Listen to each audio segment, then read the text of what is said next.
Todos nos hemos enfrentado alguna vez a esto. Un trámite administrativo que sobre el papel debería estar listo en apenas 48 horas, pero que misteriosamente termina alargándose durante 3 interminables meses.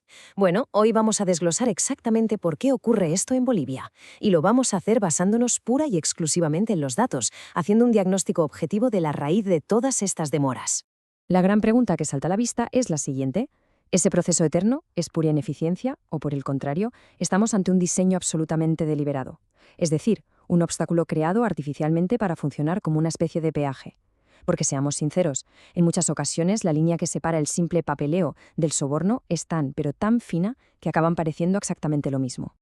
Así que para entender todo este engranaje vamos a seguir esta ruta. Punto 1. El negocio del trámite. Punto 2. La fórmula de la corrupción. Luego pasaremos al análisis de casos recientes, veremos el mapa de nodos críticos y para cerrar nos preguntaremos si realmente funcionará la plataforma Reporta tu tranca. Empecemos por el principio. Sección 1.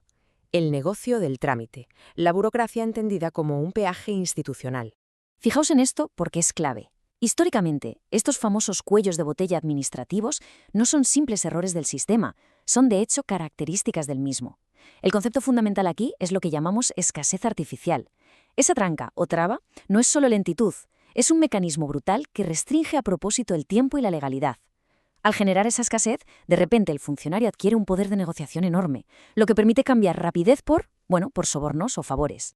Los organismos de integridad pública lo tienen clarísimo y apuntan a 3 factores críticos. Primero, la tramitomanía como un activo económico. Segundo, la altísima discrecionalidad y la falta total de estandarización. Y tercero, una centralización y desconexión digital que clama al cielo. Resulta casi surrealista pensar que en plena era digital, en el llamado eje troncal de La Paz, Cochabamba y Santa Cruz, no haya interoperabilidad. Te obligan a ir de un lado para otro con carpetas a reventar de fotocopias, del carnet de identidad, el de tu hijo, el de tu madre y casi que del abuelo. Y claro, cada papel extra es una nueva oportunidad para la extorsión. Pasamos a la sección 2, la fórmula de la corrupción, el diagnóstico técnico de la extorsión. Aquí es donde entran en juego los auditores forenses y utilizan una herramienta fascinante, la fórmula de Robert Klitgaard. Si la aplicamos al caso de Bolivia, el encaje es perfecto.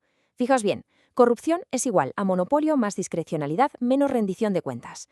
El Estado tiene el monopolio absoluto de los servicios. A eso le sumamos que el funcionario tiene una discrecionalidad tremenda para pedirte un sello extra que no aparece en ningún manual. Y si a todo esto le restamos una rendición de cuentas que es puramente reactiva en lugar de preventiva, el resultado matemático es, inevitablemente, la corrupción. Pero a ver, es súper importante hacer una distinción aquí. La burocracia por sí misma, entendida como la administración ordenada del Estado, no es la mala de la película. El problema, el verdadero problema que paraliza todo el sistema, aparece cuando esa burocracia se transforma de manera deliberada en una herramienta de extorsión. Es decir, un sistema diseñado para cobrarte el peaje, no para darte un servicio. Vamos con la sección 3. Análisis de casos recientes. El desvío sistemático de recursos. La historia reciente de Bolivia nos da un catálogo de hechos irrefutables. Repasemos brevemente los datos. Entre 2022 y 2023 tuvimos el caso ABC, donde la adjudicación de la doble vía Sucre y Amparaez destapó un esquema de coimas de 18 millones de bolivianos.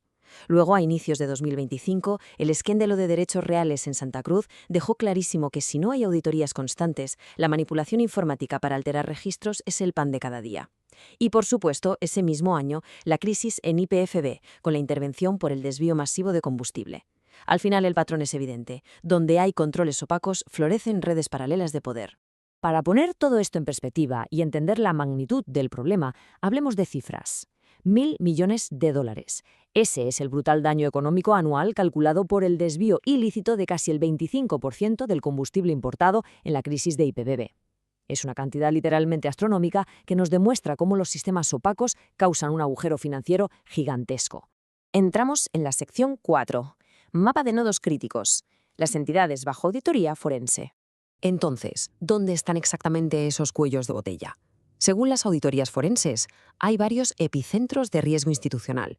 Tenemos derechos reales, que es básicamente la zona cero de la inseguridad jurídica y de ese famoso pago por agilización.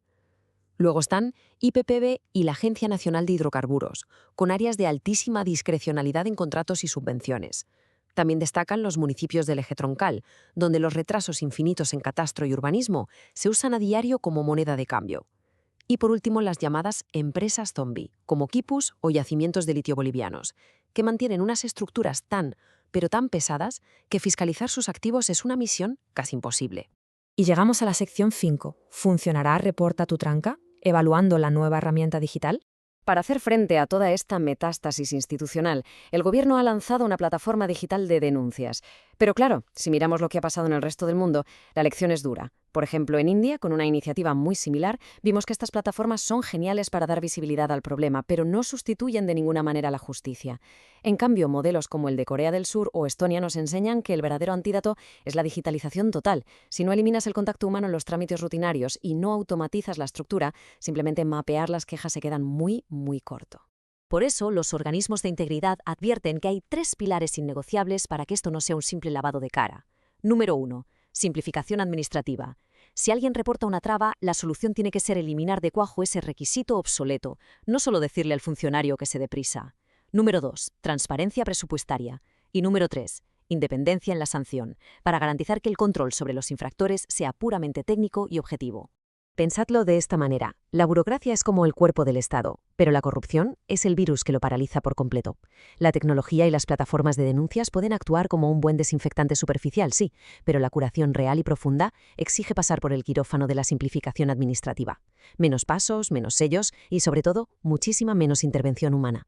El futuro del control interno pasa indiscutiblemente por el Big Data, por hacer análisis masivos de datos que permitan auditorías preventivas en tiempo real.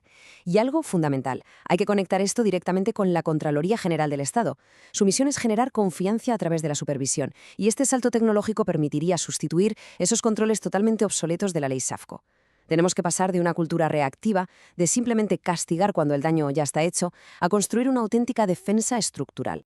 Y así llegamos a una reflexión final que os dejo sobre la mesa. ¿Esta nueva plataforma, Reporta tu Tranca, va a ser una verdadera cura o se quedará simplemente en un gigantesco monumento digital a la frustración? Sobre todo para aquellos que lidiáis con estos sistemas a diario en el ámbito legal o contable, es fundamental debatir si estamos atacando la raíz del problema o si solo nos estamos tomando un analgésico temporal. Muchísimas gracias por acompañarnos en este desglose y hasta la próxima.